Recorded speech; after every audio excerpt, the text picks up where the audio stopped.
Back to DKSD World. So இன்னில இருந்து நம்ம சேனல்ல குக்கிங் வீடியோஸ் அப்லோட் பண்ண போறோம். இன்னைக்கு பொங்கல், அப்புறம் என்ன ஸ்பெஷல்? ஸோ குக்கிங் வீடியோட ஃபர்ஸ்ட் வீடியோவா சக்கரை பொங்கல் எப்படி செய்யறதா பார்க்க போறீங்க. வாங்க வீடியோக்குள்ள போலாம்.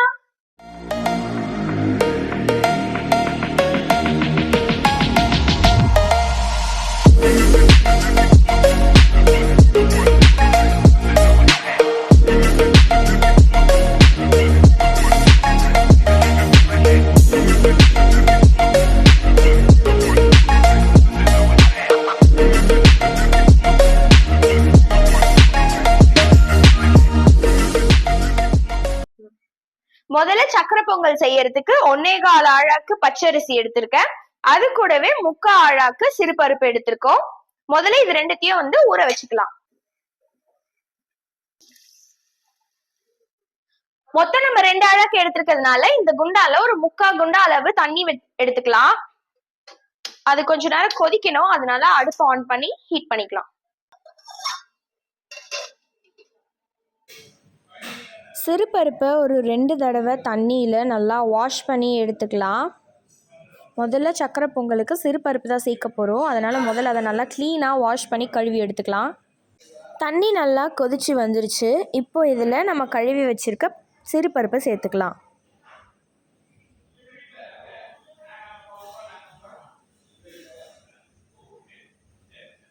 சிறுபருப்பு அரை வேக்காடு வெந்து வர வரைக்கும் வெயிட் பண்ணணும்.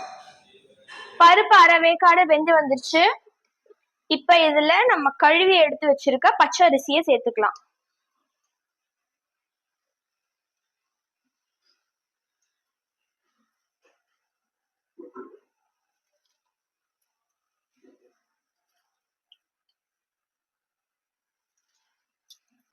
அரிசி நல்லா வெந்து தண்ணி எல்லாம் சுண்டி வரணும், அது வரைக்கும் வெயிட் பண்ணலாம். இப்போ தண்ணி எல்லாம் பொங்கி வரப்போகுது.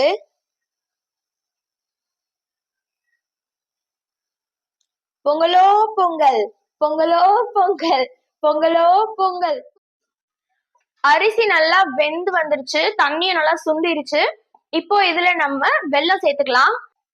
3/4 கிலோ வெல்லம் எடுத்திருக்கேன், அதை சேர்த்துக்கலாம். எவ்வளவுக்கு எவ்வளவு வெல்லம் சேர்க்கிறோமோ அவ்வளவுக்கு அவ்வளவு ஸ்வீட்னஸ் கொடுக்கும்.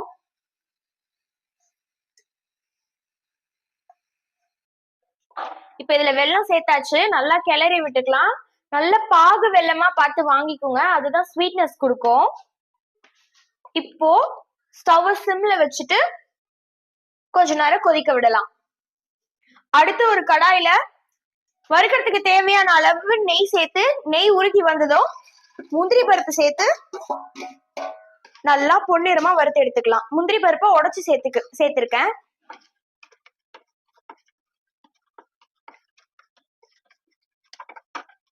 அது கூடவே கொஞ்சமா காஞ்ச திராட்சை.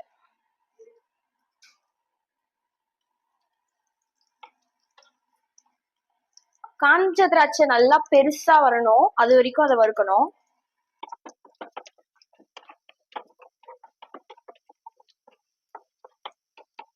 பாத்தீங்களா, காஞ்ச திராட்சை நல்லா பெருசா வந்துருச்சு.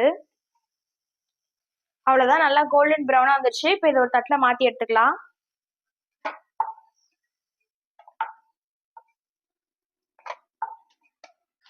வெல்லம் நல்லா உருகி ஒரு 5 நிமிஷம் கொதிச்சாச்சு.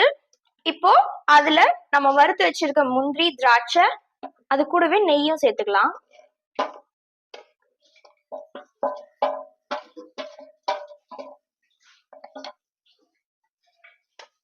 எல்லாத்தையும் சேர்த்து கிளறி விட்டுக்கலாம்.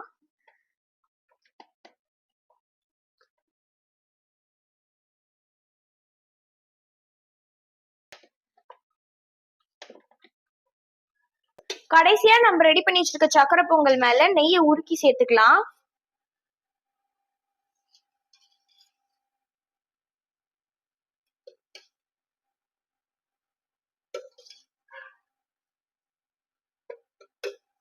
நான் ஒரு 4 கரண்டி நெய் சேர்த்திருக்கேன். நல்லா இது உருக்கி வந்ததுமே பொங்கலை சேர்த்துக்கலாம்.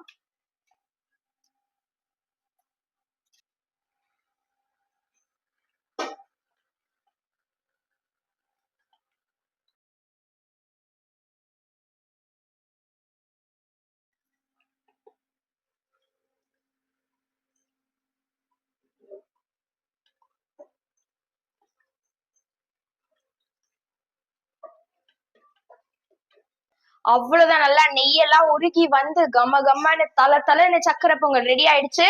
இப்போ இத சாமிக்கு படைச்சிட்டு சாப்பிட வேண்டியதுதான். நல்லா கம கம்மன்னு தலைன்னு சக்கரை பொங்கல் ரெடி ஆயிடுச்சு. இப்போ நம்ம கிட்ட இருக்க பலியாட கூப்பிடுவோம். கிஷோர், வாங்க, இது கொஞ்சம் டேஸ்ட் பண்ணுங்க. சோ இது எப்படி இருக்குன்னு பார்த்து டேஸ்ட் பண்ணி சொல்லலாம். நான் செத்தனா நீதான் காரணம்.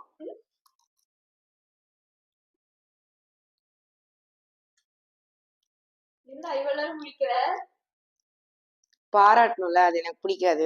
உண்மையாவே நல்லதான் பண்ணிருக்கா. சோ இதே மாதிரி நீங்க உங்க வீட்ல ட்ரை பண்ணிட்டு எப்படி இருக்குன்னு கமெண்ட் பாக்ஸ்ல கமெண்ட் பண்ணிடுங்க. மறக்காம டிகேஎஸ்டி வேர்ல்டுக்கு லைக், ஷேர் அண்ட் சப்ஸ்கிரைப் பண்ணி அந்த பெல் ஐகானை கிளிக் பண்ணிடுங்க. பாய்.